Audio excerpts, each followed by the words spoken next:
नेपालीहरूको ठुलो चाड बडा दशैं सुरु भइसकेको छ। यस महान अवसरमा सर्वप्रथम म स्वदेश तथा विदेशमा रहनुभएका सम्पूर्ण दिदीबहिनी तथा दाजुभाइहरूमा सुस्वास्थ्य, प्रगति र समुन्नतिको लागि हार्दिक शुभकामना व्यक्त गर्न चाहन्छु। बडा दशैं लगायतका हाम्रा चाडपर्वहरू यत्तिकै प्रचलनमा आएका होइनन्। विभिन्न ऐतिहासिक पृष्ठभूमिका आधारमा हाम्रा चाडपर्वहरूको विकास भएको छ। समाज निर्माण हुने क्रममा, सभ्यताहरू विकसित र सुगठित हुने क्रममा यस्ता चाडपर्वहरू निर्माण भएका छन्। सामाजिक सुप्रबन्ध कायम गर्नका लागि निर्माण भएका यस्ता चाडपर्वहरू समयक्रममा हासिल भएका अनुभव र अनुभूतिहरूबाट समृद्ध हुँदै प्रयोग र प्रचलनमा रहेका हुन्। नाता, साइनो र सम्बन्ध, तिनका महत्त्व र मर्यादा एवं तिनको परिपालना र सुप्रबन्धका लागि हाम्रा पूर्वज र अग्रजहरूले बहुतै बुद्धिमत्ताका साथ यस्ता विभिन्न चाडपर्व र उत्सवहरूको विकास गरेका हुन्। यी चाडबाडहरू केवल पर्व र उत्सवहरू मात्रै होइनन्, सामाजिक प्रबन्धका आधारहरू हुन्। हाम्रो सभ्यता, हाम्रो संस्कृति र हाम्रा मूल्य मान्यताहरू यिनै सामाजिक प्रबन्धहरूका आधारमा विकसित भएका छन्। खासमा चाडपर्वहरू समाजलाई एकीकृत र आकर्षित गर्ने चुम्बकहरू हुन्, साथै समाजलाई सहज सञ्चालन गर्ने लुब्रिकेन्ट्स हुन्। त्यसैले यी चाडपर्वहरूका सकारात्मक अन्तर्यहरू जो महान र जीवन्त छन्, यिनलाई अपनाउनु र अगाडि बढाउनु आवश्यक छ। त्यसैले यस्ता चाडपर्वहरूलाई नितान्त पुरातन मान्यताका रूपमा मात्रै बुझ्दा र अस्वीकार गर्दा सिङ्गो समाजलाई निरर्थक, निरस र प्रयोजनहीन जस्तो बनाउँछ। तर चाडबाडका नाममा हुने गरेका केही नकारात्मक पक्षहरूलाई भने हटाउनु आवश्यक छ। औचित्य र आवश्यकताको वास्तै नगरी, आफ्नो सामर्थ्यको समेत ख्याल नगरी आँखा चिम्लिएर उत्सव मनाउँदा फजुल खर्चमा हौसिने जस्ता अभ्यास कुनै पनि कोणबाट उचित होइन।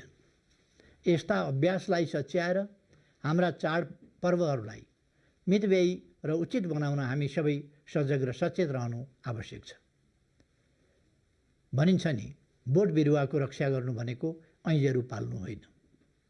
आदरणीय दाजुभाइ तथा दिदीबहिनीहरू, बडा दशैंलाई विभिन्न वर्ष फरक फरक परिस्थितिका बीच हामीले मनाउँदै आएका छौँ। महाविनाशकारी भुइँचालो गएको साल पनि दशैं आयो। बेघरबार भएका हामी मध्ये कतिले त्रिपाल मुनि बसेर भए पनि यस परम्परालाई धान्यौँ। पारिवारिक मिलनको चाडका रूपमा वर्षमा एकचोटि हर्षोल्लासका साथ मनाइने यस पर्वमा परदेशमा रहेका आफन्त घर आउन नपाएकोमा दुखी हुँदै हामीले पटक पटक यस्ता महान पर्वहरू मनायौँ। यस वर्ष हामी कोभिड-19 महामारीको भुमरीबीच बडा दशैं 2077लाई स्वागत गरिरहेका छौँ। यस विश्वव्यापी महामारीले नेपाललाई पनि नराम्ररी प्रभावित गरेको छ। यस घडीमा हामी परिवारमा सँगै भएकाहरू पनि परपर बस्न बाध्य छौँ। पहिले छुट्टी नमिल्दा र यस चाडमा घर जान नपाउँदा निराश हुने हामीहरू अहिले छुट्टी मिल्दा समेत चाहेर पनि घर फर्कने र परिवारमा घुलमिल हुने अवस्थामा छैनौँ। सतहमा सबै स्वस्थ देखिन्छौँ, फेरि पनि कुन बेला ओछ्यानमा पर्नुपर्ने हो र अलग अलग थन्किनु पर्ने हो टुङ्गो छैन। अनिश्चय र आशंकाको बीचमा हामी छौँ। अहिलेको यस विषम परिस्थितिमा हामीले यस महान चाडलाई विगतमा भन्दा फरक ढङ्गले मनाउनु परेको छ। आफ्ना मान्यजनहरूसँग टीका जमरा ग्रहण गर्ने क्रममा अनावश्यक नजिकिँदा हुन सक्ने सम्भावित सङ्क्रमणको खतरा ख्याल गर्नुपर्ने हुन्छ। ज्येष्ठ नागरिक, बालबालिका र कमजोर स्वास्थ्य अवस्थाका व्यक्तिहरूमा सङ्क्रमणको सम्भावना ज्यादा हुने भएकोले यसप्रति विशेष सजग भएर नै दशैं मनाउनु हुन म सबैमा आग्रह गर्न चाहन्छु। दशैंको मुखमा यस महामारीको सङ्क्रमण अहिलेसम्मकै उच्च देखिएको छ। अहिले राजधानी काठमाडौँ उपत्यका यस सङ्क्रमणको केन्द्र जस्तै बन्न पुगेको छ। यस महामारीको सङ्क्रमणको वेग थामिन अझै केही समय लाग्न सक्छ। त्यसैले यसलाई रोक्न, नियन्त्रण गर्न र सङ्क्रमितको उपचारमा सरकारले आफ्ना सम्पूर्ण प्रयासहरू केन्द्रित गरेको छ। कुनै पनि विपत्तिमा नागरिकको रक्षा गर्नु सरकारको निशर्त दायित्व हो। अहिले यस महामारीबाट जनताको जीवन रक्षा गर्नु पनि सरकारको सबैभन्दा पहिलो काम र परम कर्तव्य हो। यस दायित्वलाई पुरा गर्न तपाईँको मतबाट निर्वाचित यो सरकार कुनै पनि बहानामा पछि हट्दैन। म सम्पूर्ण देशवासी दिदीबहिनी दाजुभाइहरूलाई निश्चिन्त रहन अनुरोध गर्दछु। कोभिड-19बाट सङ्क्रमित हरेक नागरिकको परीक्षण र उपचारको यथोचित प्रबन्ध यस सरकारले गर्नेछ। पहिचान, परीक्षण र उपचारमा मात्रै होइन, यस महामारी विरुद्धको खोपमा नेपाली जनताको सहज पहुँचका लागि समेत सरकार क्रियाशील रहन्छ। सामान्यतया यस्ता राष्ट्रिय विपत्तिका बेला अफवाहका तुवालो बाक्लै लाग्ने गर्दछन्। गत वर्ष चैत 11 गते पहिलोचोटि लकडाउन गरेदेखि हालसम्मै जनतालाई भयभीत र असहाय महसुस गराउने प्रकृतिका थुप्रै अफवाहहरू चलेका छन्। सक्रिय सङ्क्रमितको एउटा मात्रै केस हुँदा होस् वा अहिले एकै दिनमा 5000 भन्दा बढी सक्रिय केस पहिचान भएको क्षणमा होस्, अफवाहको प्रकृति करिब करिब उस्तै रहेको देखिन्छ। तर आम देशवासीको सहयोगका कारण समयक्रममा त्यस्ता तुवालोका तहहरू क्रमशः फाटेका छन्। जनताको यही सकारात्मक सहयोगका कारण यस महामारीमा मृत्युदर अझै 0.6% भन्दा माथि जान सकेको छैन। निको हुने दर क्रमशः बढ्दैछ। मैले भन्दै आएको छु, महामारी विरुद्धको यस लडाइँमा हामी प्रत्येक सिपाही हौँ। हामी हरेकको यस लडाइँमा आफ्नो सुरक्षा, परिवारको सुरक्षा अनि समुदाय र आम जनताको सुरक्षाको लागि योगदान हुनु आवश्यक छ। यसो भनिरहँदा सरकारले सक्ने आफै बाँच, नसक्ने जेसुकै गर भन्यो भन्ने जस्ता हल्ला फेरि पनि सुनिएको छ। महामारी र महाविपत्तिमा राज्यले सबै नागरिकको यथोचित साथको अपेक्षा गर्दछ। हुनेले नहुनेलाई सहयोग गर्ने मानवीय पक्ष मात्र नभई हामी नेपालीहरूको परम्परा नै रहेको छ। सरकारले सङ्क्रमितको पहिचान, परीक्षण र उपचारमा सबैको उत्तिकै पहुँच हुने प्रबन्ध गरिरहेको छ। सम्बन्धित अस्पताल, विकास समिति, सङ्क्रमित व्यक्ति वा परिवारले सक्दिन भनेर सो घोषणा गरेको अवस्थामा निःशुल्क उपचारको व्यवस्था निरन्तर जारी छ। मृतकहरूको शव व्यवस्थापनको सन्दर्भमा पनि केही फरक नगरी पूर्ववत व्यवस्था नै जारी छ। सँगसँगै स्थानीय परम्परा र पारिवारिक संस्कारलाई समेत मध्यनजर गरी पारिवारिक संलग्नतामा शव व्यवस्थापन गर्न सकिने प्रबन्ध समेत मिलाइएको छ। निजी अस्पतालमा अहिले पनि कतिपय दिदीबहिनी दाजुभाइहरू स्वेच्छाले आफ्नै खर्चमा उपचार गराइरहनु भएको छ। राज्यको लागि बोझ होइन, थप सहयोग गर्ने उहाँहरूको यो कार्य आफैमा प्रशंसनीय छ। कठिन घडीमा नै परिवार, नातागोता, छरछिमेकी र जनप्रतिनिधिहरूको सहयोगको महत्त्व हुन्छ।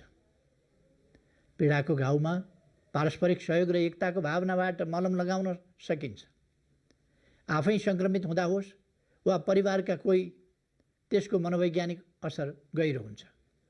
सङ्क्रमित बिरामीहरू सङ्क्रमणले सृजना गरेको भयबाट अपहेलित हुने र उपचार नपाउने जस्तो स्थिति हुनु हुँदैन।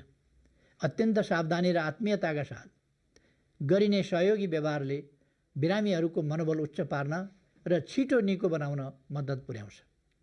यस महामारी विरुद्धको हाम्रो लडाइँ राजनीति वा अन्य स्वार्थहरूको टकरावसँग सम्बन्धित छैन र हुनु हुँदैन। कोरोना भाइरस जस्तो अदृश्य साझा शत्रुसँगको लडाइँको विषयलाई पक्ष विपक्षको स्वार्थ, दाउपेच र अस्त्रको हिसाबले प्रयोग गर्नु त किमार्थ पनि उचित हुँदैन। फेरि पनि म दोहोऱ्याएर स्पष्ट पार्न चाहन्छु, यस कठिन घडीमा सरकार नागरिकको जीवन रक्षा र स्वास्थ्य उपचारको सन्दर्भमा आफ्ना कर्तव्यहरूबाट विमुख हुन सक्दैन र भएको छैन। त्यसैले जनताको स्वास्थ्य सुरक्षा एवं जीवन रक्षाका लागि सरकारले घोषणा गरेका नियमहरूको कडाइका साथ पालना गर्न म सबैमा आग्रह गर्न चाहन्छु। यस्तो बेलामा हामीले सबै प्रकारका चिकित्सा प्रणालीहरू, तद अन्तर्गतका विधि र औषधिहरू, तत्सम्बन्धी विज्ञ र चिकित्सकहरूको परामर्शमा मात्रै नियमको पालना र औषधिहरू सेवन गर्नु उचित हुन्छ। मास्कको अनिवार्य प्रयोग गर्ने, सामाजिक दूरी कायम गर्ने, सरसफाइमा बढी ध्यान दिने, ताजा खानेकुरा खाने, तातो पानी पिउने र सम्बन्धित विधाका चिकित्सकको परामर्शमा औषधीय गुणले युक्त रहेका घरेलु औषधीय तत्त्वहरूको प्रयोग गर्ने जस्ता कुरामा सक्दो ध्यान दिनु जरुरी छ।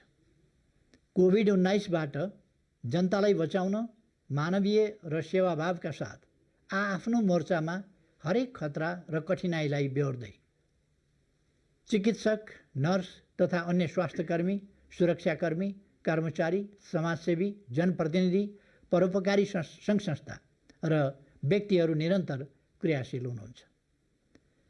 अहोरात्र खट्ने व्यक्ति तथा संस्थाहरूप्रति उच्च सम्मानका साथ उहाँहरूको योगदानको प्रशंसा गर्दछु। यसपालिको बडा दशैं मनाइरहँदा म कोभिड-19 सङ्क्रमणका कारणले भएको मानवीय क्षतिप्रति दुःख र शोकाकुल परिवारजनमा गहिरो समवेदना व्यक्त गर्दछु। सङ्क्रमणबाट बिमारी अवस्थामा रहनुभएका सम्पूर्ण दाजुभाइ तथा दिदीबहिनीहरूको शीघ्र स्वास्थ्य लाभको कामना गर्दछु।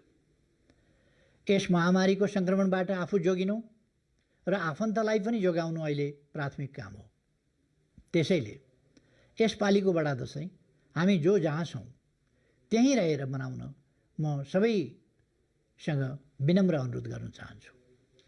सङ्क्रमणको सम्भावित खतरालाई ध्यानमा राखी मैले पनि यसपालि प्रधानमन्त्री निवासमा हुने बडा दशैंको सार्वजनिक टीका कार्यक्रम नराख्न निर्देशन गरिसकेको छु।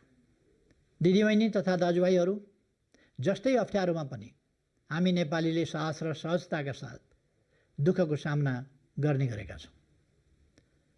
यस महामारीले पनि अहिले हाम्रो परीक्षा लिइरहेको छ।